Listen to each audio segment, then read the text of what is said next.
In this video, I'm going to teach you how to authenticate domain in Mailchimp.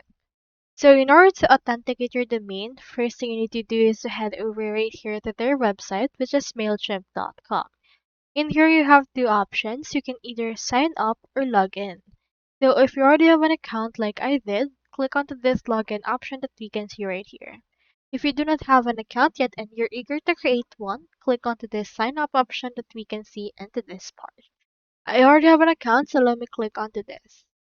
So this is what my homepage looks like. In order to set up the email domain authentication, you need to click on your profile icon right here and choose in here this account and billing. Once you have clicked on that, you can see in here this domains option. So into this part, head over and click onto this domains.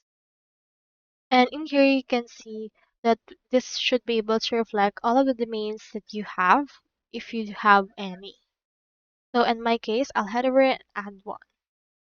Click onto this add and verify domain. Enter in here the email address that you have for that at the domain that you plan to send that. So let me head over and then input right here my domain. And once you have inputted it, click on this send verification email. So as you can see, they doesn't actually get some support from gmail.com domain. So you can head over and input right here your own domain name if you already purchased one. So on my case, I'll head over and input this, click onto this send verification email.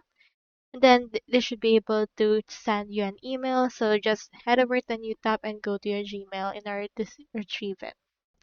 So Mailchimp will send you an email right here that says an account is trying to send email from your domain. Click onto this verify right here. You can just enter in here this verification code.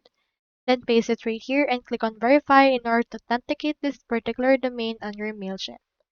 So that's all there is today, and I hope this video helped you out.